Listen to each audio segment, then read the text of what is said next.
Tema de nossa mensagem dessa manhã, continuando nossa série de pregações na primeira carta de Paulo aos Coríntios, é a mesa com o rei.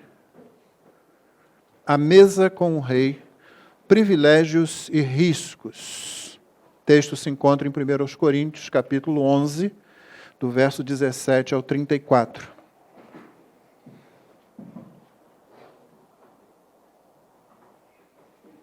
1 Coríntios 11, 17 a 34.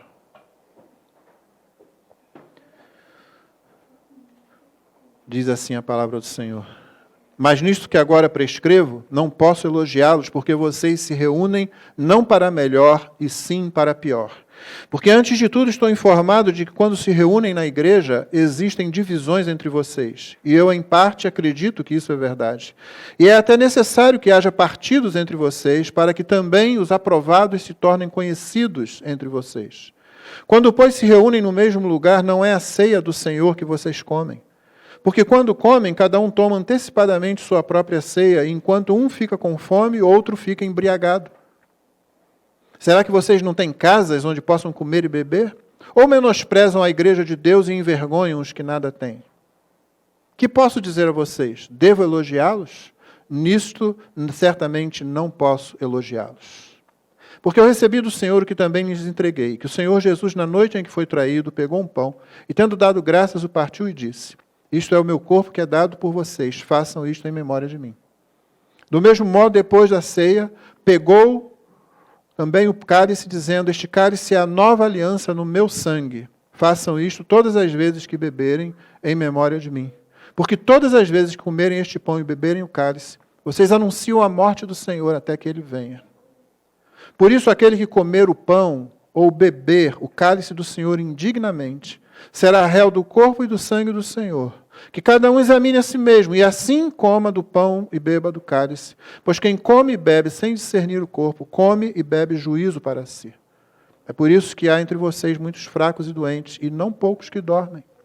Porque se julgássemos a nós mesmos, não seríamos julgados. Mas quando julgados, somos disciplinados pelo Senhor, para não sermos condenados com o mundo. Assim, meus irmãos, quando vocês se reúnem para comer, esperem uns pelos outros. Se alguém tem fome, que coma em casa, a fim de que vocês não se reúnam para juízo. Quanto às demais coisas, eu as ordenarei quando for aí. Essa é a palavra do Senhor. Provérbios 23, 1 e 2 diz o seguinte: quando você se assentar para comer com um governador, leve bem em conta quem está diante de você. Encoste uma faca na sua própria garganta, se você é glutão. Esse é um bom conselho, mesmo quando você não está na presença de um governador. Né? Mesmo quando você está na casa do seu irmão. Né? Até hoje nós temos uma irmã aqui que a gente lembra ela o dia que ela foi pegando todas as almôndegas que havia numa panela. Pegou 1, 2, 3, 4, 5, e a gente olhando as almôndegas todas indo embora no almoço aqui, a gente falou: irmã, e os outros? Cadê? É só porque ela gostava muito mesmo. Não, ela não era egoísta não, mas ela se distraiu e foi pegando, quando ela viu, opa! Né?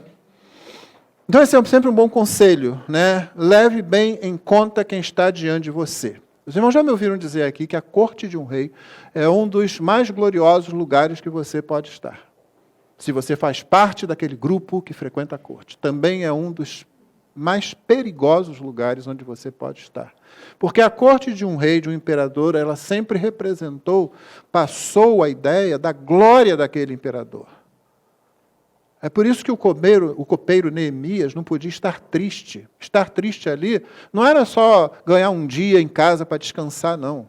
O que o rei falou para ele é: o que você está fazendo assim, desse jeito, aqui na minha corte? O que você está fazendo com a minha glória? A corte de qualquer rei é um dos lugares mais perigosos para você estar. O rei tem poder de vida, tem poder de morte. Claro que se você se ligar aos sistemas de governo presidencialistas ou às monarquias que hoje há aí, você não verá isso. Infelizmente, aqueles que têm poder de vida e morte não representam a monarquia como ela é no seu melhor. Representam apenas governos ditatoriais, onde alguém tem poder para mandar matar quem bem entender, quando bem quiser, e geralmente não está ali por vontade do povo, está ali por pressão sobre o povo. Mas nos bons tempos da monarquia, onde ela se desenvolveu bem, o rei tinha poder de vida e de morte. Só que ele não usava isso à toa, a não ser que fosse um mau rei. Por isso, quando você estava na presença de um rei, ou mesmo que você estivesse nos seus domínios, o que você quer saber é se ele era um rei bom, se ele era um rei justo, porque ele tinha o poder. Ele incorpora tudo aquilo que seu povo é. Daí o aviso de Provérbios, para quando você se assentar para comer com o governante, você levar em conta quem está diante de você e colocar uma faca, você mesmo, à sua própria garganta, se você é glutão. É preferível que você coloque e controle essa faca do que deixar isso nas mãos do monarca. Você pode não... Porque depois que estiver nas mãos dele, você não tem mais controle sobre isso. Tendo isso em mente, irmãos, vamos ao texto. Paulo começa dizendo, mas nisto que agora prescrevo, não posso elogiá-los, porque vocês se reúnem não para melhor, e sim para pior. Ele tinha elogiado no versículo 2, eu os elogio, porque em tudo vocês se lembram de mim, retêm as tradições, assim como eu as transmiti a vocês. Os irmãos se lembram quando preguei sobre isso há 2 domingos, eu disse, Paulo, o que houve aqui? Você vem batendo nesse pessoal desde o começo da carta, e agora você está dizendo que eles seguem todas as tradições? Obviamente, havia ali pessoas que seguiam todas as tradições. E a gente não deve entender que a igreja era formada só por gente matura, embora essa fosse a principal característica daquela igreja. Mas havia ali pessoas sérias, tanto os da família de Chloe, que levaram a carta que a igreja escreveu para Paulo, como outros que são citados no último capítulo também, nas saudações finais. Há ali pessoas sérias. Graças a Deus, em toda a igreja, mesmo numa igreja imatura, mesmo numa igreja deficiente quanto a pôr em prática aquilo que aprendeu do Evangelho, como Corinto, Deus mantém, Deus sustenta pessoas fiéis ali. Essas pessoas não são melhores que as outras, mas elas, justamente por se entenderem como necessitadas, como pecadoras, como aquelas que nós incorporamos no hino que acabamos de cantar, né? Minha iniquidade, meu pecado vil. Justamente essas pessoas que se aproximam de Deus como instrumentos e Ele as usa. Que haja muitas dessas pessoas nesta igreja sempre. Paulo vai falar mais a respeito delas, porque antes de tudo estou informado, então isso aqui não foi na carta, porque quando é na carta ele avisa que isso foi na carta, mas Paulo estava bem informado, principalmente por esses, que falaram para Paulo o que estava acontecendo lá. Note, eles não são fofoqueiros que saíram para falar com alguém que não tem nada a ver com a igreja. Eles são pessoas sérias que procuraram o apóstolo, inclusive que tinha plantado aquela igreja, que tinha ensinado aquela igreja durante 1 ano e meio. E eles dizem, Paulo, precisamos ouvir o que você tem a dizer, porque a igreja está com graves problemas lá. Então, Paulo estava informado de que quando eles se reuniam na igreja, né, verso 18, quando se reúnem na igreja, isso é muito interessante, essa parte do verso, que igreja que ele está falando, irmão? Se reúnem na igreja, parece que é um local, não é? Mas peraí, não tem templo. Nós falamos do templo como se fosse igreja, né?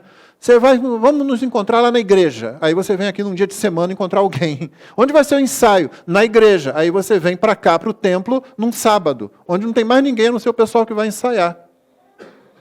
Mas eles não tinham templo, eles nem conheciam esse conceito de prédio sendo chamado de igreja. Igreja era sempre o povo. Paulo está falando que a igreja se reunia. E do jeito que ele fala aqui, e a forma como ele constrói a frase na língua original, significa que era o costume quando vocês se reúnem na igreja. E o que ele vai falar, você já viu, ele trata da ceia, já começa a gente perceber. É um ato congregacional, é um ato da congregação reunida. A igreja no Novo Testamento, ela se reúne, ela sabe quando ela está em assembleia, e não é assembleia deliberativa de outros assuntos, é como o povo de Deus, toda vez que nós nos reunimos, como fizemos, como temos feito até esse momento do culto, como fizemos domingo passado, a Bíblia chama isso de assembleia. No Antigo Testamento, a palavra era kahal, a grande assembleia. Uma palavra hebraica que significa o povo se ajunta com um objetivo definido. No Novo Testamento, os apóstolos pegam, o Senhor Jesus pega essa palavra que era usada na cultura com o significado de Grupo reunido, congregação reunida com um objetivo. A palavra eclesia, igreja. Jesus disse, eu vou organizar a minha igreja, a minha eclesia. Quando alguém ouvia isso nos tempos de Jesus, principalmente se estivesse numa cidade greco-romana, sabia que uma eclesia era os cidadãos daquela cidade se reunindo para tomar alguma decisão deliberativa, ou pelo menos para festejar alguma coisa. Mas era o grupo se reunindo com uma intenção. Quando se reúnem na igreja, existem divisões entre vocês. E eu, em parte, acredito que isso é verdade. Isso aqui se chama ironia literária. Paulo acredita, ele sabe que é. Ele já começou a carta dizendo isso, lembra? Eu sou de Paulo, eu sou de Pedro, eu sou de Apolo, eu sou de Cristo. É aquela ironia para chamar a atenção. É como se, em bom carioquês, fosse, tá, Todo mundo entende isso, né? A pessoa fala um negócio, né? Qualquer. Deixa essa luz acesa aí, porque minha esposa tem medo do escuro. Você olha para o sujeito e diz, sua esposa, tá. Né? É isso que Paulo está fazendo aqui. Como recurso literário, chama a atenção. Paulo não está tolo aqui com a gente. Paulo sabe do que está acontecendo, né? 19, é até necessário que haja partidos entre vocês para que também os aprovados se tornem conhecidos entre vocês. Paulo não está dizendo que ele gosta que isso aconteça, mas ele disse que existe uma coisa boa quando acontece a divisão, é que os aprovados, os maduros, os que realmente amam a Cristo e amam a igreja, estão crescendo nos caminhos do Senhor, eles aparecem nesse momento. Eles se manifestam nesse momento. Eles se tornam conhecidos. Paulo não está falando de diretoria, Paulo não está falando de presbitério, Paulo está falando de diaconia, Paulo está falando da igreja como um todo. Meu irmão, uma das piores coisas que você pode fazer é no momento da sua igreja com dificuldade, com problema, você dizer, vou ficar longe, vou me afastar. Eu não estou indo lá não, porque lá está dando muito problema. Você não entendeu o Evangelho. Você não ama Cristo. A gente começa a duvidar da salvação de alguém que age assim. Porque é o que Paulo vai demonstrar no restante do contexto. Lembra? Ele vai falar sobre discernir o corpo de Cristo. E fazer isso dignamente. Nós vamos entender o que é isso. A questão aqui é que Paulo não está falando só de uma compreensãozinha equivocada, algum detalhinho que não passou muito bem, eu não entendi muito bem a respeito da igreja de Cristo, do Evangelho, não. Paulo está falando de coisas muito mais graves. Tanto que você leu no texto comigo que o resultado disso pode ser uma severa correção de Deus em doença e morte dentro da igreja, como ele já alertou aqui. Que se manifestem sempre os aprovados, irmãos. Você precisa querer ser um aprovado, você precisa querer ser um maduro. Não existe glória nenhuma, não existe humildade nenhuma em estar na igreja 10, 15, 20 anos e dizer, não, mas eu ainda sou muito pequeno, não, mas eu ainda não tenho. Para com isso, se você pensa assim, para com isso. Você está chegando diante do seu Senhor e dizendo, Senhor, eu venho aqui há 5 anos nessa igreja, eu estou aqui há 10 anos, eu tenho 15 anos de batizado nessa igreja. Mas eu ainda não cresci em nada, não me interessei em crescer em nada pelo Senhor, não me interessei em me envolver com a tua causa. É isso que você está dizendo para Cristo. Então, se alguém aqui acha que dizer, eu não entendo muito bem, eu ainda não estudei, então vai estudar. Não pode você voltar daqui a 2 anos, ainda não estudei bem esse assunto, 3 anos depois, ainda não estudei esse... Não, peraí, então o que houve? Você simplesmente está dando mais tempo, está dando mais atenção a outras coisas. Não existe explicação para isso, a não ser falta de zelo e desobediência. É isso que Paulo está aproveitando para ensinar a igreja aqui. Quando, pois, se reúnem no mesmo lugar, ele é taxativo. Não é a ceia do Senhor que vocês comem. Acabou, pronto. Quer saber, Paulo? Vou dizer. Pronto, disse. Né? Não é a ceia. Mas, Paulo, não é a ceia. A falta de intencionalidade nas reuniões da igreja, meu irmão, abre a porta para o erro. E, além disso, o erro pode se parecer traiçoeiramente com a coisa certa. Estão ali, parece que é ceia. Nós estamos fazendo culto, nós estamos fazendo louvor, nós estamos fazendo oração, nós estamos fazendo jejum. Paulo poderia dizer para muitas das nossas igrejas, não é isso que você está fazendo. Você não está orando. Não, você não está louvando. Não, você não está jejuando. Não, você não está pregando o Evangelho. Não, você não está adorando. E quando isso acontece, quando essas coisas acontecem, isso abre a porta para erros cada vez maiores. É por isso que Paulo começou dizendo, mas nisso agora que prescrevo, não posso elogiá-los. Porque ele tinha dado um tempo e agora ele volta a bater duro. Porque ele sabe que ele está falando de uma coisa importante, porque ele sabe que está falando de algo que ele não pode maneirar aqui, porque o próprio Evangelho, a própria pessoa de Cristo e o que a igreja faz, tudo isso está em risco. E Paulo não vai brincar com esses negócios. Verso 21, porque quando comem, cada um toma antecipadamente a sua própria ceia. Olha, ele já deu a pista aqui. Ele já cantou a pedra. Não é a ceia do Senhor, é a sua própria ceia. Ele vai poder dizer, não é o culto do Senhor, é o seu próprio culto que você está fazendo, meu irmão. Não é o louvor do Senhor, é só a música que te agrada mais. Então aqui ele já cantou. E enquanto um fica com fome, o outro fica embriagado. Irmãos, olhos doutrinariamente bem treinados conseguem discernir entre o erro e o correto. Sua própria ceia, ao invés de ceia do Senhor. Olha assim, não, isso não é culto. Outra coisa então, para com esse negócio, se é que você é assim, de ficar com medo de traçar um julgamento sobre a igreja. Porque a Bíblia ordena fazer isso. Por favor, não pegue Mateus 7, tira do contexto e daqui a pouco comece a se atropelar com aquilo, tropeçar nas próprias pernas. Se tem uma coisa que o Novo Testamento diz várias vezes, é julgue isso. Paulo vai falar sobre isso nessa própria carta mais adiante. E ele diz, olha, homens maduros, não hajam como meninos, como crianças, mas como homens maduros. Julguem as coisas como homens maduros. Sejam crianças na malícia. No julgamento, sejam homens maduros. Não está falando para você sair julgando os outros simplesmente porque eles não concordam com você. Não é disso que está falando. O que está se falando é o que Paulo está fazendo aqui. Ele está colocando o erro. A seguir, a partir do verso 23, ele vai colocar a coisa certa. O que Paulo está fazendo é colocando uma coisa. Ó, isso é o que vocês estão fazendo. Olha aqui. Porque eu recebi do Senhor o que também lhes entreguei. Compara e vê. Está igual? Não, não está. Então corta isso. É isso que Paulo quer que a gente faça também. Pessoas que são doutrinariamente bem treinadas, na sã doutrina, elas conseguem discernir entre o erro e o correto. Irmãos, o resultado final num culto estará sempre de acordo com a doutrina real que condiciona esse culto. Não é com a doutrina que se fala. Você pode ter uma bonita confissão de fé, segundo a Confissão Londrina, 1689, está lá, que maravilha lá. E ela está lá no Estatuto da Igreja, e ela está na biblioteca da igreja. Cada irmão tem uma cópia e está fazendo qualquer coisa muito diferente no culto. Aí quando você perguntar, o que vocês creem? Alguém saca lá a confissão de fé, é isso aqui. Aí você vê o culto e você diz, não, não é isso que vocês creem. Isso aqui é o que vocês alegam crer. Vocês não creem nisso. Porque o que se vê na igreja, o que se vê no culto, é isso que a igreja crê. É por isso que na minha palavra na Fiel desse ano eu falei, irmãos, eu vou focar na estética, porque a estética é a primeira coisa que as pessoas veem quando entram num culto.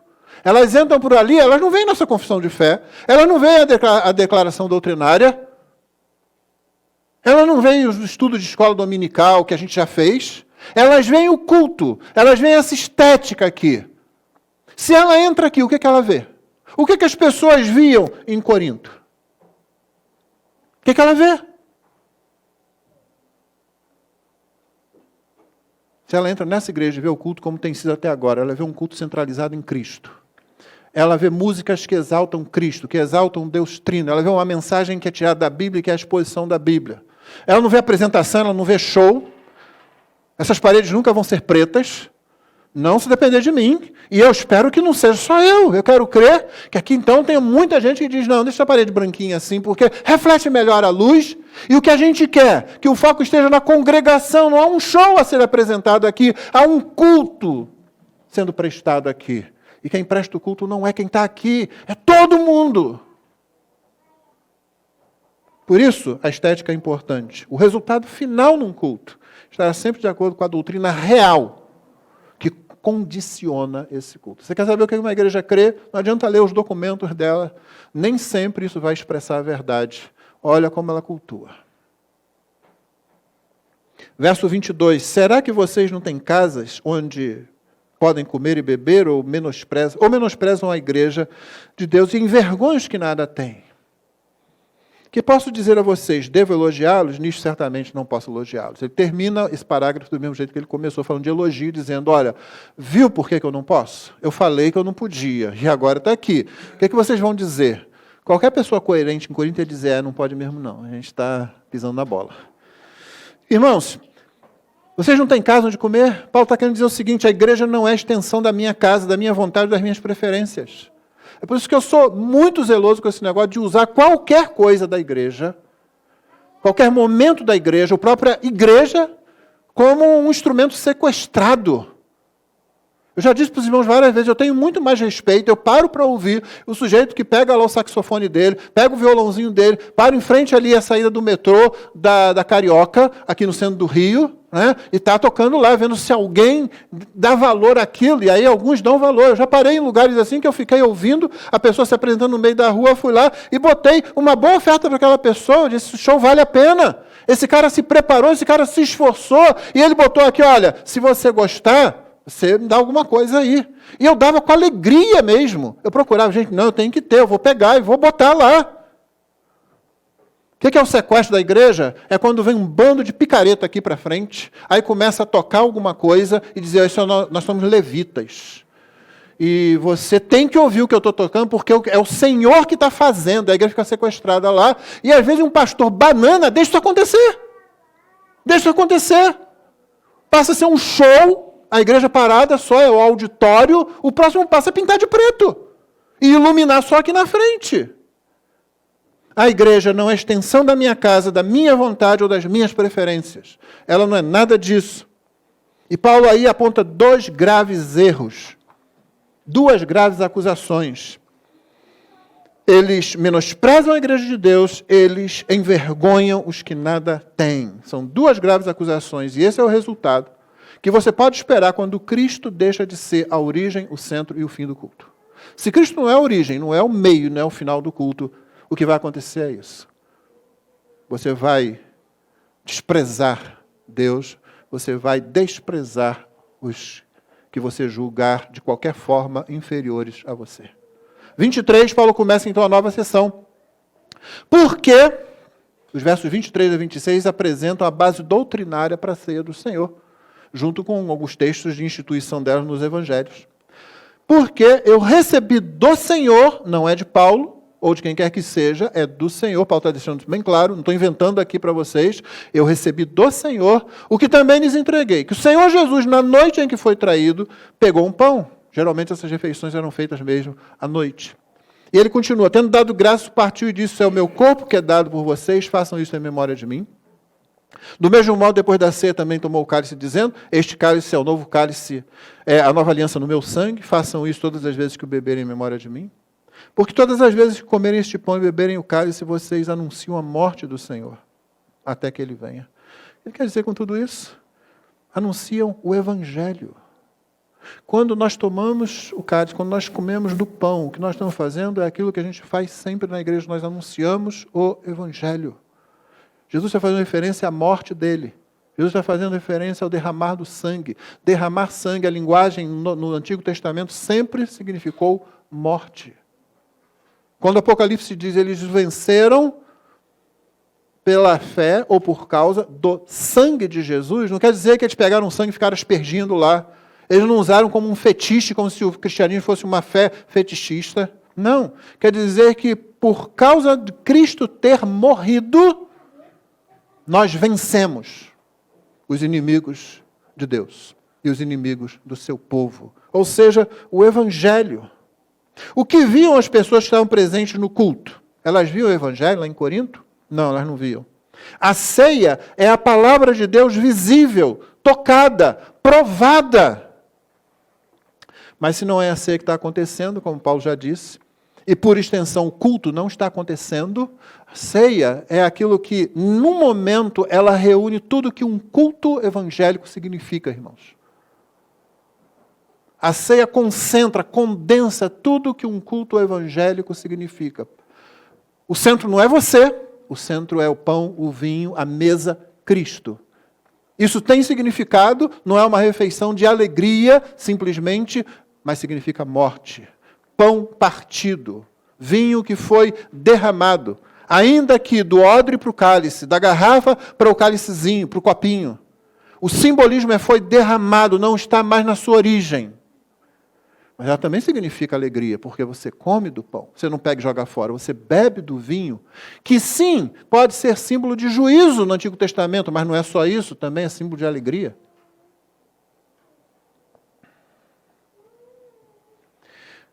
Quando o culto não acontecem as bênçãos do culto. Poderia ser até alguma coisa melhor de se ver do que glutonaria e embriaguez, como estava acontecendo aparentemente lá em Corinto. Você pode chegar e não, aqui não tem ninguém embriagado, nem ninguém que comeu demais. Pode ser alguma coisa esteticamente mais bonita, mas se não é o culto, se quando você pega isso, compara com a palavra de Deus, não é o que está acontecendo, não é o que a Escritura diz, então você não tem o Evangelho sendo anunciado ali. Talvez haja um fragmento de Evangelho ali, certamente isso pode salvar, e Deus salva pessoas assim, mas isso não oferece crescimento, e isso deixa uma porta aberta para todo tipo de erro.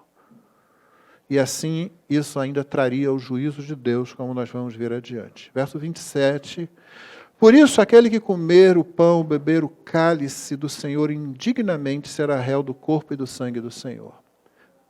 Corpo, sangue do Senhor, já foi explicado lá. O Senhor Jesus já disse: o meu corpo dado por vocês, o meu sangue derramado por vocês. Isso é feito para que vocês sejam salvos, para que vocês sejam reunidos num só corpo, o meu corpo, que é a igreja. O que nós temos aqui? Primeiro, irmãos, lembre-se, você nunca vai ser digno da mesa do Senhor, tá? Só para a gente pensar assim, não, então eu vou comer dignamente, e aí eu posso começar a pensar erradamente sobre o assunto. É um jeito de fazer, talvez alguma coisa que eu estou pensando, não, vamos partir do princípio. Do princípio é o seguinte: nenhum de nós é digno de chegar a essa mesa. Essa mesa não nos pertence, ela é do Senhor. Mas como é que nós chegamos e somos convidados a ela? Porque Ele partiu o seu corpo, porque Ele derramou o seu sangue, porque Ele morreu por nós em nosso lugar, pagou a nossa dívida, levou sobre si o castigo que era nosso, a culpa que era nossa. Por causa disso, por Ele ter ido à cruz, nós somos convidados à mesa. Então, de saída, nenhum de nós é digno, Ele é digno, é a dignidade dEle que permite que nós cheguemos à mesa. Então, do que Paulo está falando aqui? Paulo está falando, sim, de uma certa atitude com relação ao corpo e o sangue. O que a igreja estava fazendo? Paulo já tinha dito, um chegava, comia, o outro chegava, não tinha nada. Um chegava, se embriagava, o outro chegava, não tinha mais nada. O que acontecia, irmãos? A ceia geralmente era à noite, como já foi dito, e ela era no primeiro dia da semana, que não era domingo, você já sabe disso. Não existia domingo nessa época aqui. Era um dia de trabalho comum. Principalmente se você estivesse numa cidade greco-romana como Corinto. É o trabalho-se o tempo todo. Os judeus tinham um dia de descanso. Nem todos os outros povos viviam desse jeito. E aí chega no final desse dia, o que acontece? Aqueles que têm condições, talvez os mais abastados, os que empregam pessoas, chegavam mais cedo. O que ele faz? Faz aquilo que às vezes nós fazemos, cometendo o mesmo erro que é tão antigo quanto a igreja. Eu vejo lá o meu coleguinha, que chegou cedo também, porque ele pode. Ele tem terras ou ele tem um comércio, então ele pode fazer isso. E ele chega lá, eu vejo ele lá do mesmo jeito, está no mesmo grupo social. Aí eu chego e nós começamos a comer. Começamos a conversar, começamos a beber. Aí aquele outro diarista que só pode ir quando terminar o trabalho dele, chega lá mais tarde. E mais tarde ele vê o quê? Ele já vê um camarada cambaleando, porque bebeu demais, porque passou dos limites. E a comida já foi embora. Pelo menos boa parte dela. Talvez a melhor comida já tenha ido embora. Porque foi trazida justamente por aqueles que tinham condições de trazer a melhor comida. Ele veio lá com o sanduichinho dele. Pão, manteiga, acabou. É o que ele pode trazer. E é com o que ele vai ficar. Porque ninguém está interessado na distribuição. Eu estou interessado no meu grupeto. Eu gosto dessa palavra, irmão. Grupeto. Eu tirado de música. É um ornamento que tem na música. Mas significa uma coisa que está ali, fechada. Sabe? Eu sou desse grupo, esse grupinho, esse é o que eu chamo, é esse que eu vou com eles sempre. Então, e os outros? Os outros são... Era isso que estava acontecendo lá. Era nisso que eles não discerniam o corpo. A igreja Vou poupar os irmãos de uma série de considerações exegéticas aqui, para dizer que a melhor compreensão do que Paulo está dizendo aqui é: eles não conseguiam discernir o corpo de Cristo. E aí, uns já estavam meio desligados, com sono, quando eles partiam então daquilo que deveria ser o banquete de amor, como era chamado, né? Alguns usavam a palavra ágape para se referir àquele momento. E agora vamos para a ceia. Mas era tudo já a mesma coisa. Uns já estavam lá meio com sono, porque comeu demais, outros já trocando as pernas, e outros estavam aborrecidos, outros estavam indignados, outros estavam tristes, outros estavam se sentindo desprezados dentro da igreja. Que culto é esse? Como é que acontece esse culto? É por isso que muitas vezes a gente fala: meu irmão, para participar da ceia, vê se tem uma coisa entre você e outro irmão, porque Deus está olhando isso. Eu vou te mostrar daqui a pouco que não é só isso não é para participar da ceia não, é para participar da igreja, porque o que a gente faz aqui, como eu disse, é a expressão da doutrina real, daquilo que a gente realmente crê. Isso é a igreja desfigurada, e isso repetidamente, porque a ceia acontece repetidamente. Provavelmente eles faziam em todo o primeiro dia da semana, semanalmente. A Bíblia não diz que a ceia deve ser realizada, ela não dá a regularidade com que a gente deve regularizar. Nós fazemos uma vez por mês. Penso que está num bom tamanho. A gente não ficar com a ideia, e nós ficaríamos com aquela ideia de alguma coisa muito vulgar. Algumas igrejas fazem uma vez por ano. Eu não vou dizer nem que está certo, nem que está errado, penso que a gente tem um bom tempo aqui, mas o ponto aqui não é esse. O ponto é que, repetidamente, se você faz culto errado, ceia errada, o resultado é que a própria igreja está se tornando cada vez mais aquilo que ela expressa nesse culto, que é a verdadeira doutrina e que não é a doutrina do Evangelho. Lembra do capítulo 8, onde eles tinham aquele suposto conhecimento sobre ir ou não comer coisas sacrificadas aos ídolos? Eles diziam: nós temos conhecimento. Paulo diz: conhecimento incha. Ele não diz que conhecimento é ruim. O que Paulo está querendo dizer ali, você talvez se lembre daquela mensagem, é o seguinte: o conhecimento que vocês alegam ter de Cristo não está desembocando no que seria natural, a atitude de Cristo. Vocês não estão se importando com os outros irmãos. Vocês estão dizendo: eu conheço, eu posso, eu sei que eu posso fazer. E os outros que ficarem meio assim, na dúvida, que tiverem problema, quero saber deles. Cristo nunca faria isso. Só que vocês dizem que vocês conhecem. Conhecem o quê? Porque a única coisa que a gente pode dizer eu conheço, quando a gente fala de evangelho, o âmago dessa expressão significa eu conheço Cristo. Já que o evangelho não é simplesmente um conjunto de coisas para você acreditar ou não, e embora envolva isso, o evangelho é principalmente você ser incorporado naquele que é a vida, através do Espírito dele. O que acontece pela fé no evangelho, na pregação, na doutrina. Mas não existe evangelho, não existe igreja, não existe cristianismo sem Cristo. Se for para ser evangelho real, igreja real e cristianismo real. Então o que acontece é que a igreja está sendo desfigurada a todo culto, a toda ceia. E isso está cada vez mais. Imagina as crianças nessa igreja, o que elas estão aprendendo? Que imagem da igreja que elas estão produzindo? Ou que está sendo produzida na mente delas, irmãos? Por isso que eu tenho insistido com os irmãos: cuidado com a sua atitude no culto, porque seu filho, sua filha, os filhos da igreja estão ali vendo isso. Ah, então pode? É isso que passa na cabeça de muita criança. Às vezes pergunta para o pai: pode isso? Eu me lembro da nossa filha perguntando, uma vez chegou em casa, né, e ela: pai, por que aquela irmã está com aquela saia tão curta? Aí você tem que responder: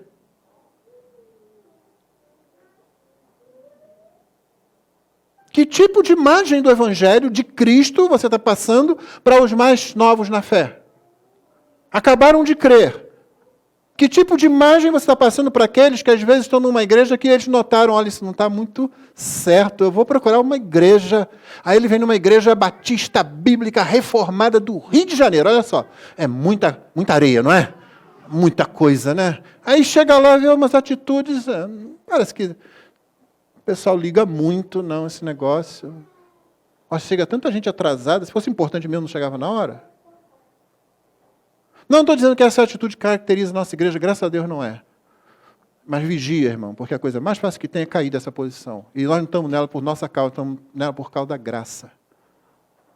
O ponto aqui é o que as pessoas estão vendo, porque no culto é que elas veem. O que as crianças estão aprendendo, o que os novos na fé, o que aqueles que estão procurando um evangelho consistente estão vendo.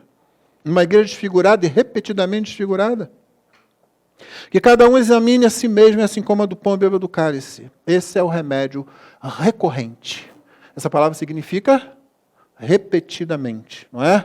Pois é, nós tínhamos o quê? Uma igreja repetidamente desfigurada. Qual é o remédio que Paulo apresenta? Que cada um examine, o tempo presente no grego significa uma atitude contínua, a si mesmo, e assim como a do pão e beba do cálice. Esse autoexame.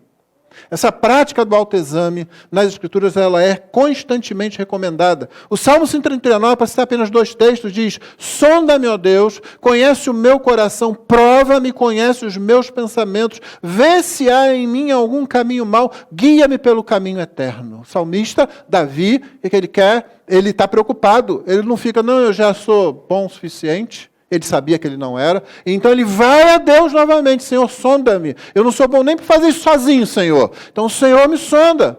O Senhor mostra o que há em mim. E depois o Senhor me guia. Ajusta o meu curso. Paulo, na segunda carta aos Coríntios 13:5, diz: examinem-se para ver se realmente estão na fé. Provem a si mesmos. Ou não reconhecem que Jesus Cristo está em vocês. A não ser que já tenham sido reprovados. Na sequência, Paulo vai dizer, não, mas não é isso que eu estou pensando de vocês. Mas essa atitude vocês têm que ter, de se auto-rever. A reforma trouxe isso para a gente, naquele moto bastante conhecido, já bastante batido. Igreja reformada, sempre se reformando. Não significa inovando, inventando coisa nova, não. É olhando se estamos no mesmo caminho, continuamos ainda na mesma trilha, será que nós nos desviamos? Paulo está falando que os crentes deveriam fazer isso. Examinem-se. Antes de vir à mesa, examinem-se. Constantemente examinem-se. Não é no primeiro domingo de cada mês, é nas primeiras horas de cada dia, de preferência. Ou talvez no final, para que você olhe, Senhor, como é que eu estou? O que é que eu fiz hoje? Senão a gente passa para generalizações. Senhor, perdoa os meus pecados. Gente, se você puser no papel o que você fez, um pouquinho, talvez você fique assustado. O modo como você tratou o seu cônjuge. O modo como você tratou seus pais ou seus filhos. O modo como você tratou um outro irmão da igreja. O modo como você tratou um não crente. Tente colocar isso ali. Por que a igreja se reúne dominicalmente aqui e nós fazemos uma oração de confissão de pecados? Como igreja. Por que os irmãos, domingo após domingo, eles variam as citações? Primeiro porque se a gente fosse tentar citar todos os pecados, o culto ia prosseguir muito além do domingo. Mas para dar a chance de a gente talvez verificar naquele momento onde eu me enquadro. Só que você não pode depender desse momento. Esse momento deve ser a expressão daquilo que acontece diariamente, como Paulo está dizendo. Examine-se, pois, cada um a si mesmo, e assim venha para o culto. E assim participe do pão e do vinho, que é a condensação do que significa o culto. E ele diz, pois, nota, está ligando ao que acabou de falar, pois quem come e bebe sem discernir o corpo, come e bebe juízo para si. Interessante que Paulo aqui não qualifica o corpo, como ele já fez anteriormente, o corpo do Senhor, o corpo de Cristo. Algumas traduções, às vezes, querem jogar aqui, mas o texto original não tem isso, e não tem acertadamente, porque o corpo aqui é a igreja. Antes, a referência do que o próprio Cristo faz é o meu corpo partido por vocês. A referência aqui é a igreja. É esse o problema.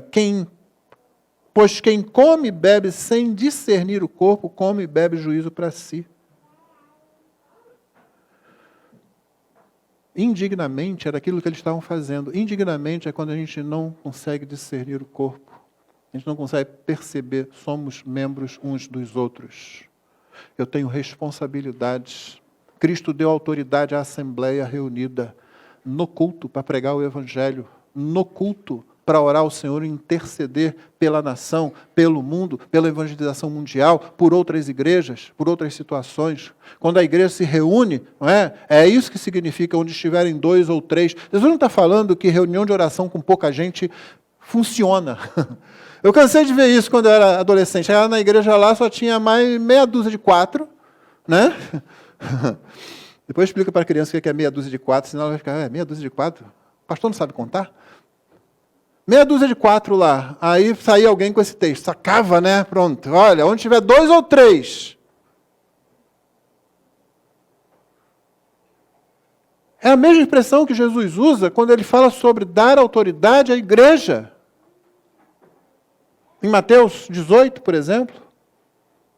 É a autoridade dada à congregação. Se um grupo está reunido intencionalmente em meu nome, esse grupo tem a autoridade para pregar o evangelho, para disciplinar os seus membros, para interceder pela sua nação, para interceder pela própria igreja, para interceder pela obra de missões, para interceder por outras igrejas, para interceder por situações específicas. Esse grupo reunido. Quando a igreja for orar, meu irmão, quando um irmão vai orar, nosso momento de oração todo domingo após o culto, aquele curto momento em que várias pessoas fazem orações objetivas, eu espero que você continue aprendendo, que você não fique com vergonha de orar objetivamente, achando que Deus, peraí, não deu para notar.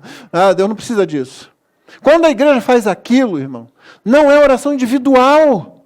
É para você tentar cultivar na sua mente a ideia, é o grupo. Nós estamos orando. E se você vai orar, você está orando como representante do grupo. Não é a sua oração, é a oração da congregação. Senão a gente começa a comer e beber da ceia, a participar do culto indignamente. É aquela pessoa que vem e se isola.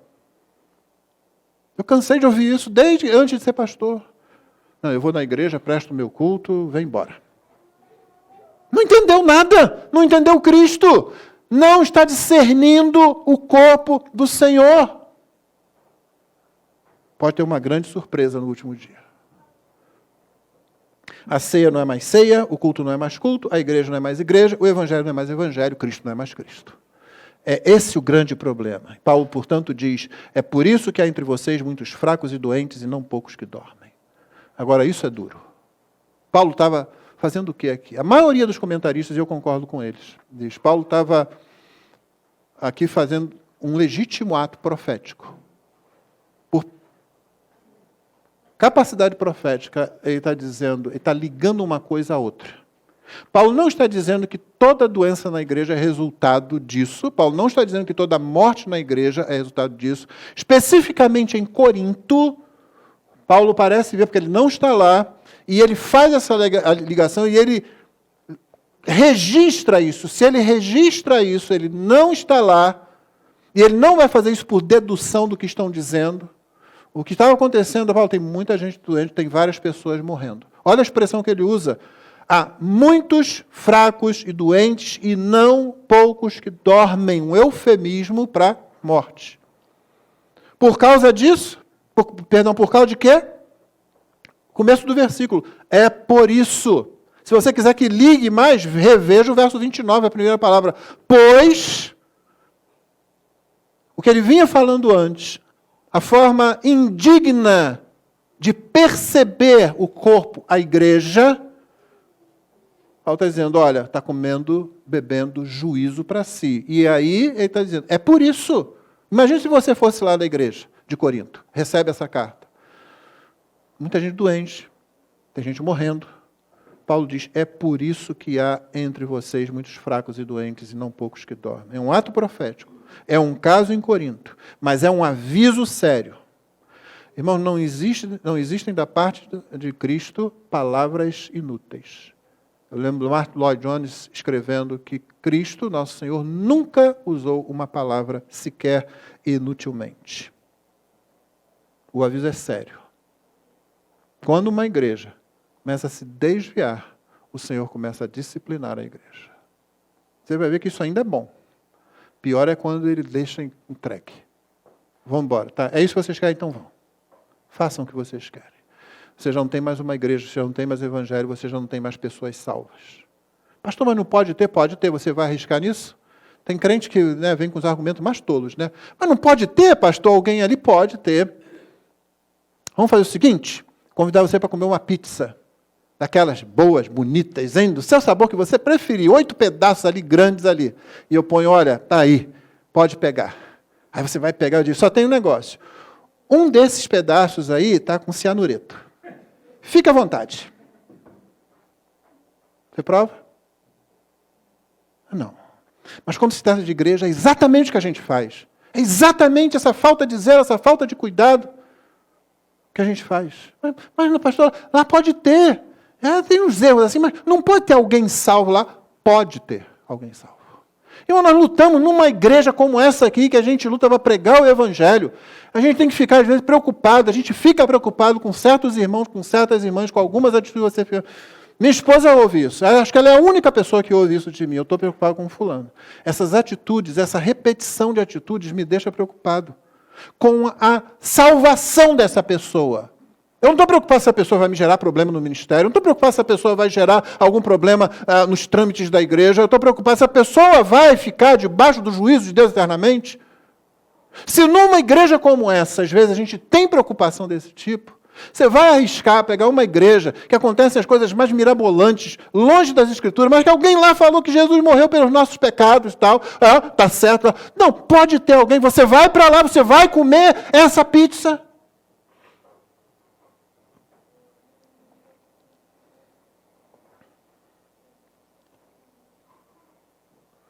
Então, uma atitude mais sábia é apresentada no verso seguinte.